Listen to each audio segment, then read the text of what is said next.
Western civilization is moving closer to a point of irreconcilable, unstable equilibrium, as frighteningly increasing numbers of people trust nothing. Media, academia, and especially the governments are no longer held in high esteem. Regaining trust is often impossible after betrayal. However, transparency is essential to any healing process, and that is the essence of the Don Sullivan Show. Please listen to the team explore, probe, and debate cutting-edge science, technology, and computing. Play ball! Welcome to a very special episode of the Don Sullivan Show. As you can hear, Don is currently on the road, and you're going to learn more about that very shortly. I'm your co-host, Jersey Steve. First, we want to thank our sponsors. Today's episode is brought to you by License Fortress, the industry's first and only software asset management firm to offer both a financial and legal guarantee at its highest level of service. Whether it's Oracle, Microsoft, or VMware, License Fortress helps organizations stay compliant, avoid audits, and save money. You can learn more at licensefortress.com. And please support our producer, our wonderful producer, Bill Axt, by visiting axtinc.com. That is AXTINK.com. You can subscribe to his YouTube channel and help support his efforts to create humorous animation, as well as run our website, all while researching a cure for baldness.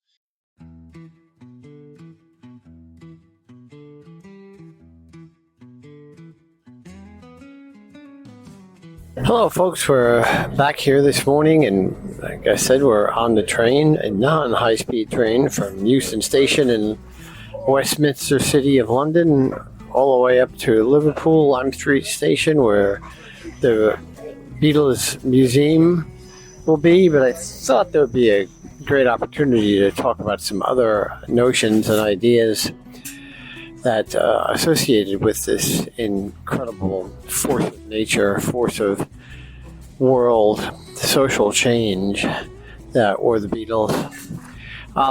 As I referred to the three writing Beatles, John, Paul, and George, as geniuses, I think it's also fair to refer to their producer, George Martin, as a genius. And there are a number of different occurrences and facts. So you look at various different productions, projects that George Martin was involved in, and his unbelievable contributions. Not only did he occasionally play with the Beatles in the background, he was also a classically trained musician who had an incredible in-depth and forethinking understanding of modern, that is 1960s level music. And he had a particular ability to speak with on an intellectual level, both John and George, who clearly had their own versions of genius that conflicted a lot of times and were in competition a lot of times, but the two of them, and including George somewhat in the background, all loved each other like brothers so much that they were able to compete with each other, as I also used in other contexts on this show, as opposed to against each other, and make each other so much better. But George was always able to string it all together, and when I say string, I actually don't mean any pun intended, but a pun is appropriate in that the classical training that George Martin had and the instinct for the business of music and so on enabled him to make incredibly thoughtful and insightful decisions in regards to how to enhance the music, especially under certain circumstances. Brian Epstein was obviously the manager, but George Martin was the producer. He's a producer for many, many decades in the music industry, all through Western civilization, but most prominently the Beatles. And you look at certain songs and certain stories of situations that occurred that he was able to pull something together that the minds of Lennon and McCartney had conceived but didn't exactly know how to construct. And in particular, you start off with a brilliant literally world-changing song like Strawberry Fields. And the stories are incredible, and I won't go into tremendous depth because I'm not qualified and it's tremendously detailed. But suffice it to summarize the fact that they had many, many takes of Strawberry Fields, and John had an idea of how he wanted that song to sound. And as they went through the various different takes into the 20s and the 30s, John wanted certain changes of chord to occur that were next to impossible with the technology in the mid-60s. And through various uses of, they were able to, under the leadership of George, that is the production team, to be able to use that technology that existed to literally tape together the tapes and the various different tracks and splice other aspects of it together to guess what was deep in the recesses of the mind of John Lennon, to find the exact cuts that allowed for the transition in tone and sound to somehow coincide with exactly what John was thinking, to eventually result in what we know as, again, one of the great songs of human history, Strawberry Fields Forever. So much so that there are parks in both New York and London named Strawberry Fields, one where across from the Dakota in New York in Central Park, where John was unfortunately murdered on December 8th of 1980.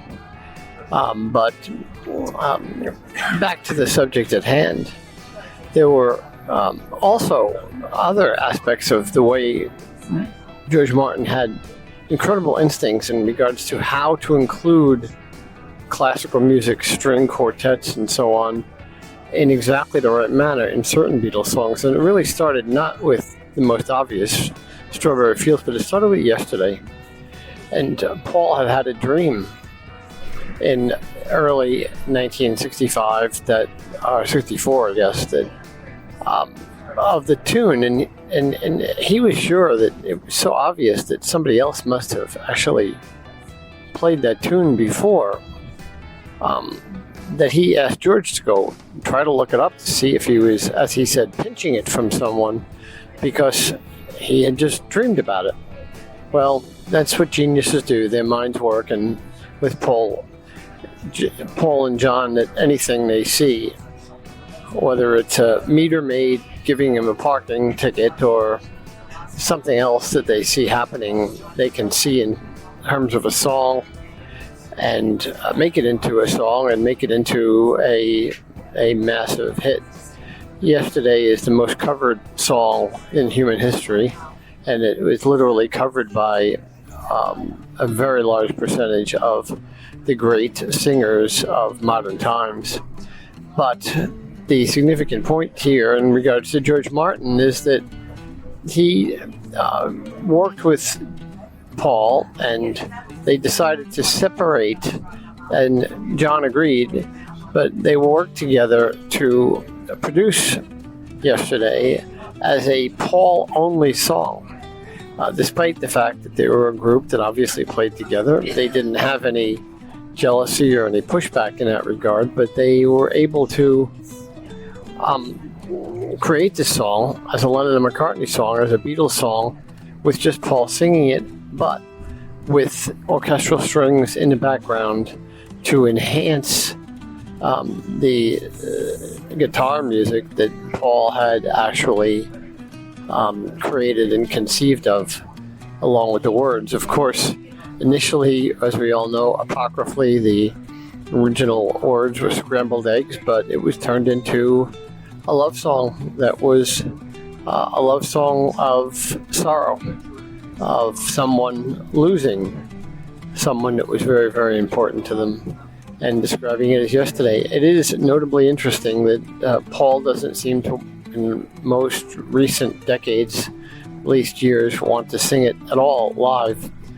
We can all speculate on why that's the case, but the point here being that George Martin was able to add those strings in an incredibly adept way to enhance that song into literally one of the greatest pieces of music in human history.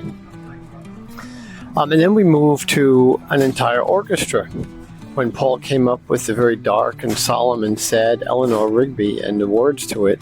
We're going to actually go to the church and possibly see even the grave of Eleanor Rigby over the next few hours. But Paul could not conceive of how to actually put the typical instruments within this particular song that he had created. It didn't seem to make sense because it was too dark and it was sad. And for some reason, George Martin put together the score that was used in the musical Psycho, as well as the music of the movie Psycho, and put it together with other aspects of an entire orchestra that mapped, somehow translated to the music and the lyrics of Eleanor Rigby, and they did that. And it again also became a massive global hit that also had the effect of helping the Beatles understand how they could use these various different instruments, not just the Indian instruments that George had picked up on and taken an affinity to, but also now all of the classical instruments in their entirety, classical orchestras that they would hire as time went along. And of course, as time went along, they came to the ultimate classic, the theme, almost musical opera. In fact, I would call it that, the invention of the musical opera, that is Sgt. Pepper's Lonely Heart Club Band. And again, George Martin was able to help them put McCartney's idea of having an entire theme album together, and the brilliant, again, one of the great songs in human history, Day in the Life, the collaboration that John had a song and Paul had a song, and they were totally different. They didn't know how to end them, they didn't know how to start them, but they knew how to put them together. And George knew how to add, George Martin knew how to add into the orchestral background and allow for the various different lyrics to transition between the different parts of that amazing song, which is really two songs together that perfectly fit. And then, of course, maybe the most significant note and significant moment of Beatles music ever, the ending drone, in which the minds of Paul McCartney and George Martin realized that the entire orchestra that they had hired to play on A Day of a Life would simply use all of their instruments at the end to create what they called a drone that would fade out, just like the piano, a single piano key fading out over, 60 seconds, 90 seconds or so, but they did it with the entire orchestra. Yes, always true genius. So let me pause for a moment, and we'll get back and talk about some of the more practical elements of the Beatles, and then a little bit of Paul's specific genius in the early days and the end days, and then some of the genius that they all had in terms of decisions in regards to how they would continue with their career, even when it was the Beatles were falling apart. Hello, folks. I'm back again, still on the train, driving through the English countryside from the south east in London all the way to the west coast, up into Liverpool. And Liverpool is a very interesting place. Liverpool is at the crossroads, really, of Wales and Scotland and England and across from Ireland. And because of that, a very unique accent has developed there. Linguistics have been studying it. Linguistic academics have been studying it for many, many years. And there's lots of different theories, but it's referred to as the Scousy accent. And that is a combination of Welsh and Irish and British and I suppose even Scottish, but then there's some Scandinavian in there as well. And You can read PhD theses based on this. Now, the Beatles were from the south of Liverpool, so it's a variation, sort of like Brooklyn accents versus New Jersey accents. So it's a slightly different variation. And again, I'll be slaughtered in emails if I don't mention that. But in general, we know it is a Scroozy accent. And when you hear people from Liverpool, as I have had on various different podcasts over the years who are from Liverpool, I've commented on how much they actually do. Even the women sound like the Beatles, and I find that amazing because it's a wonderful accent.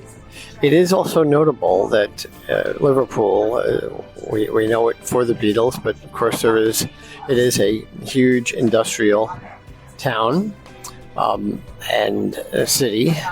It has a very prominent, one of the top European Football League teams, franchises, organizations.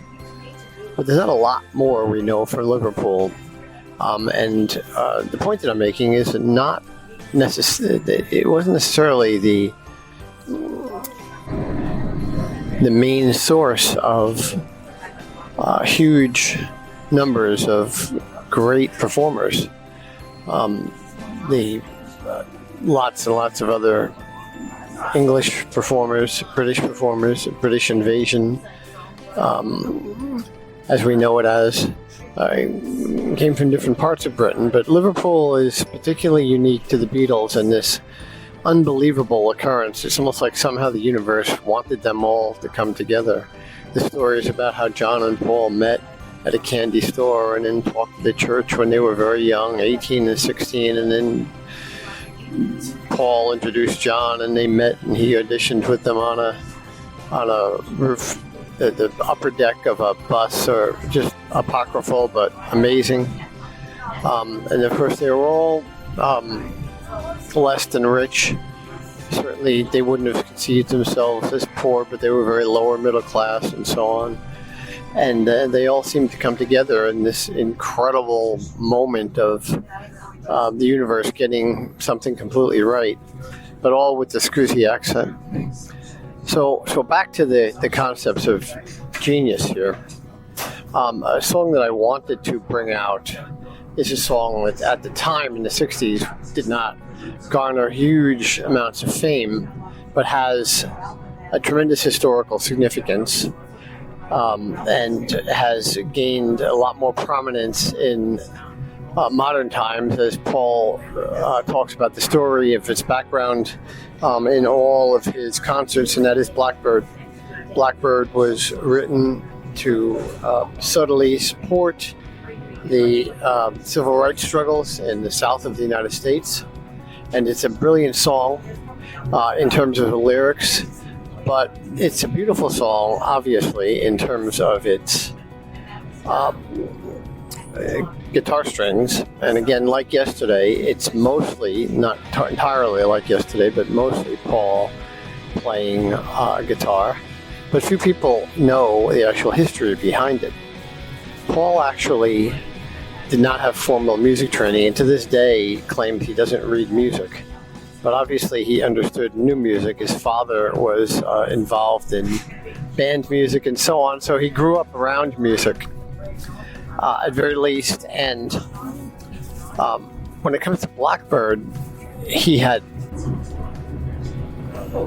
studied Bach, at least on his own, and he knew Bach very well, and he loved to try to use classical music when he could. And in particular, you can see certain YouTube videos, which I'll put in the show notes, that go through this. It's pretty amazing. He talked about it very openly in a number of interviews in the 70s, that he took Bach and literally reversed it on the guitar and came up with the tunes that backed the lyrics to make the song Blackbird, which is, again, utterly amazing, and I would say a genius level creation moment in which he was able to take something in one form and transition it into another form to have something that is totally unrecognizable until it's actually revealed by the artist in this case. So amazing moment.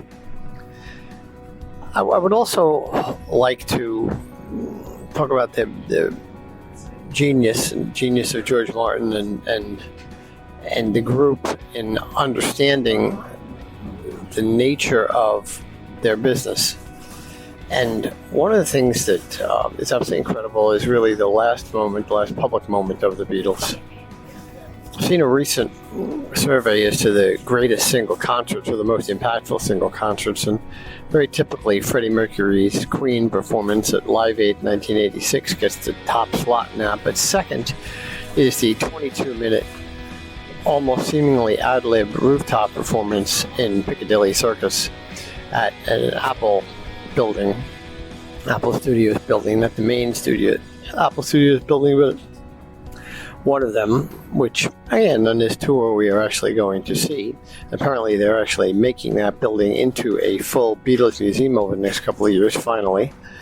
But they decided to put on this rooftop concert and be at the end of their Get Back sessions after they had created that album, and they had been in arguments, debates as to whether or not they should go back on the road, and they were mad at each other, and they were about to break up. But somehow, they all suggested, and George Martin produced and arranged for, that they would do a spontaneous concert on the top of the roof in the middle of the day. Now, of course, you needed to be individuals of their prominence to get away with it at all. They didn't get away with it for that long because the police stopped them after, I believe the number was 22 minutes. But it is one of the most viewed and streamed to this day videos from the actual compilation of that particular set of songs, starting and ending with Get Back. And John's famous line, which is the last line of the live Beatles, was, "Thank you, I hope we passed the audition," and that was it. But that particular moment has gone down in history as one of the more prominent moments of the group and one of the greatest single concerts, even though it wasn't scheduled. Nobody bought any tickets, and people just stood down below. Half of them, most of them, not even being able to see up onto the roof, but being able to hear it. One of the things I find terribly funny about it is in the videos you see Paul jumping up and down on the roof when he's there, when he first walks up, because they weren't 100% sure that all the equipment and all the people up there were not too much weight and that the roof wouldn't be able to sustain them. Obviously it did, and the rest is history. And finally, the last real moment of incredible genius that I want to talk about is this notion that sometimes, that even when they get it wrong, they get it right. They are even more successful than they realize. Einstein's cosmological constant, for example, and he believed he had made a tremendously awful mistake in regards to trying to manipulate the mathematics of the universe. Obviously, time subject for another show, which there will be, but it turned out to be right, even though he kind of made it up, and he later referred to it as the worst blunder of his life. And I'm sort of loosely comparing that to the Song of Golden, or the medley of Golden Slumbers. At the end of every concert, at the end of the Cirque du Soleil Love Beatles, at the end of every McCartney performance, he sings the medley of Golden Slumbers, which is really 4 separate songs that they never finished. They were only just song segments, but amazingly, they all fit together. And of course, during the times of the Beatles, they had no idea, and they would just kind of throw away or small segments that they played that they knew were good, but they didn't know what to do with. And they were on the various albums, the White Album, and I think one of them was on Abbey Road, I'm not sure. But they put them all together sometime about 15 years ago, and it's become the signature ending tune for all of Paul McCartney's concerts. And I've recently heard a very sage point that the last line, which is the last line the actual Beatles produced together, is possibly the most profound line in the history of music, the most profound statement in the history of music, and that is the love we take is equal to the love we make. And as they sung that, as Paul sings that at the end, as they sung it together for the last moment, they not only ended up their career as the Beatles and went off to their own individual careers, but they created a sentiment and an idea that would reverberate through all of history. And I, for one, believe it'll reverberate along with Mozart and Beethoven and the other geniuses for 50,000 years, or, as I've mentioned a couple of times in this podcast, it will likely outlive humanity itself. So I think it's also very important to talk a little bit about their post-Beatles lives. They were not as successful. Of course, they were rock and roll Hall of Famers on their own. They were utterly brilliant and geniuses in their performances afterwards. John created the haunting and philosophically ambiguous but incredibly powerful notions that emerged in the historical song of Imagine. Sometimes it's referred to as John's answer to Let It Be. Paul created songs like Baby I'm Amazed, which in John's way of thinking would have been Paul again being too sappy and too lovey-dovey. But it is an incredibly hauntingly beautiful song that the more you listen to it, the more you realize how much, again, it is a combination of classical music that George Martin, if he had been producing, would have been very, very proud of, along with hundreds of other pieces of music that they created. John before he was tragically assassinated, and Paul to this day, and George in the interim, of course. The number of covers that were done of George Harrison songs were incredible. Frank Sinatra had made the comment that something was the greatest love song ever written. Here Come the Sun to this day is becoming more and more popular as a song that refreshes and gives hope. And of course, the ever haunting While My Guitar Gently Weeps was the subject of possibly the greatest cover ever, with Prince and Tom Petty, along with Steve Winwood and Jeff Lynne, performing it in tribute to George Harrison at the Rock and Roll Hall of Fame induction. So in terms of some closing thoughts here for this particular episode, some psychiatrists, psychobiological researchers believe that these concepts of genius and beyond are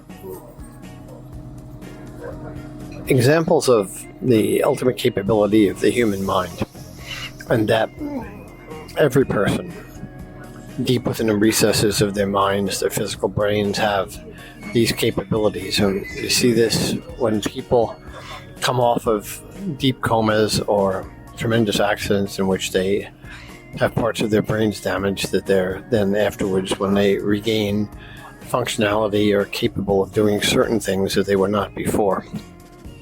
And so there is a theory, a hypothesis, that there is areas of the brain that are so untouched that and are constrained, again, as I mentioned earlier in the episode, by reality and by the learning that human beings go through, that sometimes the people with skills or disabilities, depending on how you look at them, that restrain them from being socially interactive or normal, so to speak, allow them to have that natural access to those parts of their brains that other people don't have. This is the concept of savants and other areas of just general simple genius. So whether or not it's a moment of genius or a life of genius or an institution of genius, such as the Beatles themselves, it is very plausible to hypothesize that every person is born a genius, but they're unable to access their brain sufficiently. And maybe in future iterations of human beings, the human experience will include that ability to access that type of brain. And since genius is really the only thing, again, that changes the world, we can be very hopeful that that type of evolution will occur, in which people are able to think and use their entire brains. So folks, I'll end this way, this particular episode on genius, and I suspect we'll have an entire series, and I would love to, and eventually we'll get a psychiatrist, a psychobiological researcher to come on and actually talk intelligently, as opposed to the rantings that you've just heard over the last hour, as I go on a highly anticipated, like for many decades anticipated, Beatles tour that I'm on. I will end it up by saying that even though we're in an area of the world, that is England, that is least familiar with and least interested in the very, very American sport of baseball, that even here, while I'm totally focused on the concept of genius and immersing myself in the history of this wonderful, wonderful dynamo of musical history, the Beatles, that no matter what, folks, it's still true, even here, that all at-bats are situational.